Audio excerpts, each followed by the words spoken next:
सुप्रभात छात्रों, आज हम कक्षा 7 की व्याकरण की पुस्तक सरस्वती मैं और मेरा व्याकरण में से इक्कीन संधि का दूसरा जो भाग है उसका विस्तार से अभ्यास करेंगे।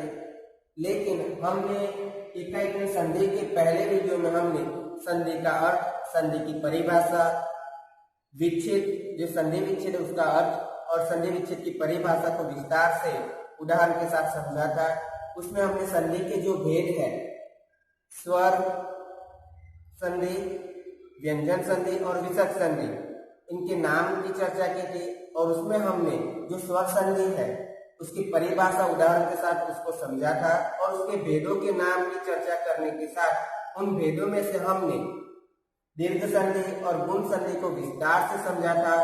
अब उसी स्वर संधि के जो दूसरे भेद बाकी है उसका विस्तार से अभ्यास करेंगे, उसके बारे में विस्तार से चर्चा करेंगे।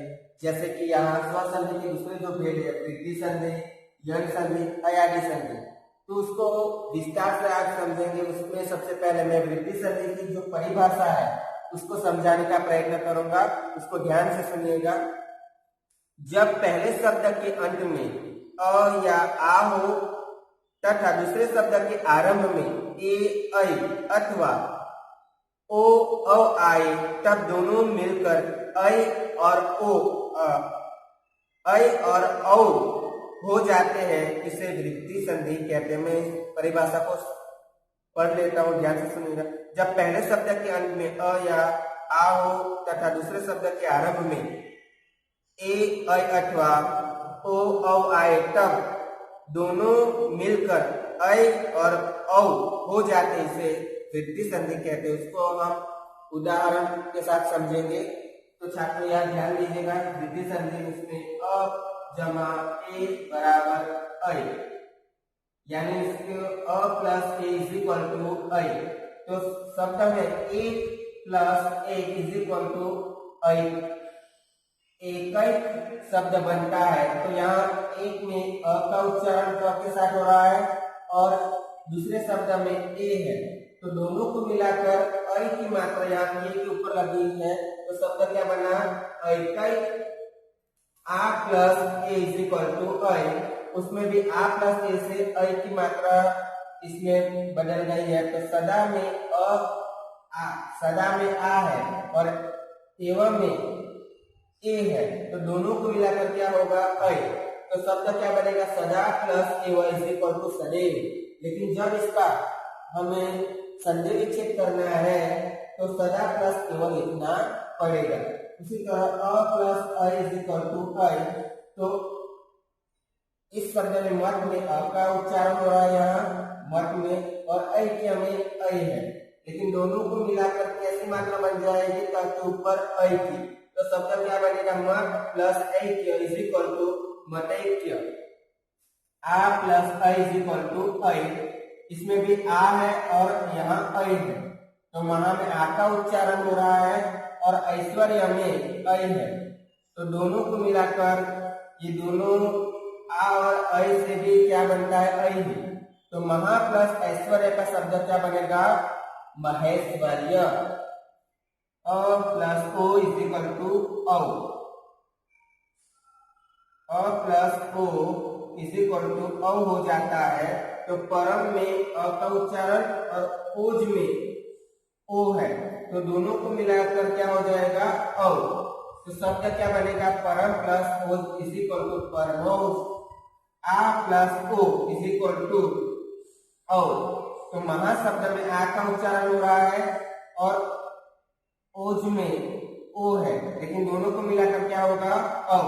तो यह शब्द क्या बन जाएगा, महा प्लस ओज इज इक्वल टू महोज। अ प्लस औ इज इक्वल टू औ। वर्ण में अ का न के साथ उच्चारण हो रहा है और औषध में औ है, लेकिन शब्द क्या बनेगा, मात्रा के साथ, यह न के साथ औ की मात्रा जुड़ रही है, खड़ी पाई दो मात्रा। तो वन प्लस औसत का क्या होगा, इज इक्वल टू वन औसत। आ प्लस औ इज इक्वल टू औ। तो यहाँ आ है, तो वहां में आ का उच्चारण हो रहा है और औ जो है औसत में दूसरे शब्द का प्रथम वर्ण। तो यहाँ जो शब्द बन रहा है महा प्लस औसत इज इक्वल टू महोसत, यानी औ की मात्रा फ के साथ जुड़ रही है यहाँ और शब्द बना है महोसत। अब आपके समक्ष में यन संधि जो है उसकी परिभाषा पढ़ रहा हूँ और समझाऊंगा। यन संधि यदि पहले शब्द के अंत में ई उ या री हो और दूसरे शब्द के आरंभ में कोई अन्य स्वर हो तो दोनों के मेल से क्रमशः य हलंत वाला प्लस व हलंत वाला प्लस र हो जाता है। इसे यन संधि कहते हैं। जैसे उदाहरण के रूप में विस्तार से समझे, यन संधि में यन संधि ई प्लस अ इज इक्वल टू य बन जाता है। क्या बन जाता है? य। अब शब्द में किस तरह उसका परिवर्तन हो रहा है वो देखिए। अति प्लस अधिक, अति में छोटे की मात्रा है यहाँ देख रहे हैं हम, और अधिक में अस्वर है यानी कोई भी स्वर की बात है। तो यहाँ ई प्लस इज इक्वल टू यह बन जाता है। तो यहाँ क्या होगा, जो ई की मात्रा है ई और यह तो बन गया, लेकिन जो यहाँ त है वो यह के साथ कैसे जुड़ेगा? आधा त। तो शब्द क्या बनेगा? अति प्लस अधिक इज इक्वल टू अत्यधिक। ई प्लस आ इज इक्वल टू या, यहाँ भी छोटी की मात्रा है और यहाँ स्वर में कौन सा है? आ है। अति प्लस आवश्यक, लेकिन यहाँ किस में परिवर्तन होगा? ई प्लस आ इज इक्वल टू या। तो यहाँ त जो है वो या के साथ आधा जुड़ेगा और शब्द क्या बनेगा? अति प्लस आवश्यक, तो शब्द बनेगा अति आवश्यक। ई प्लस अ इज इक्वल टू य, यहाँ बरेली है तो नदी में बरेली की मात्रा है और अर्पण में अस्वर है, लेकिन यहाँ क्या बन जाता है? य।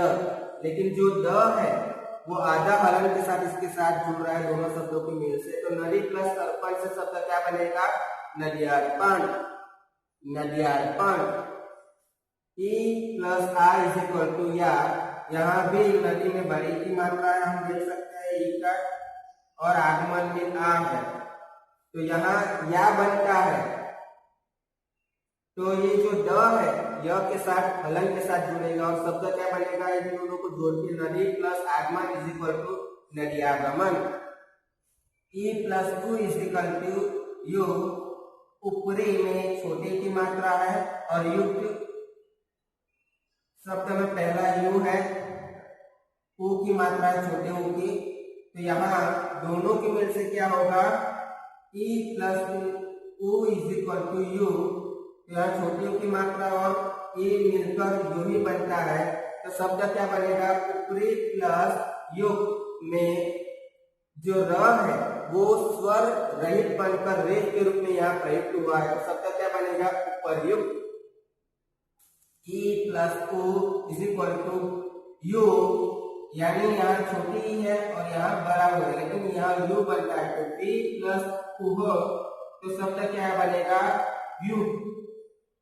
ई प्लस ए इज इक्वल टू ये, अधि में छोटी की मात्रा है और यहाँ एटा, तो ये यहाँ दिया गया तो दोनों को मिलाकर ये बनेगा। तो शब्द क्या हो जाएगा? अधि प्लस ये का इज इक्वल टू अध्येता। ई प्लस आई इज इक्वल टू आई, नदी में बड़ी की मात्रा है और ऐश्वर्य, ऐश्वर्य में आई है तो दोनों को मिलाकर आई की मात्रा ही बनेगी, लेकिन जो द है वो आधा हलन के साथ इसके साथ जुड़ेगा। तो शब्द क्या बनेगा? नदी प्लस ऐश्वर्य में नदीश्वर्य। नदीश्वर्य शब्द बन गया। उसके बाद उ प्लस अ इज इक्वल टू व, यानी अणु में छोटी उ की मात्रा है और आई, तो उसका शब्द क्या बनेगा? अन्वय। जो न है वो व के साथ जुड़ा हुआ है तो अन्वय शब्द बना। उ प्लस आ इज इक्वल टू वा, सु प्लस आगर।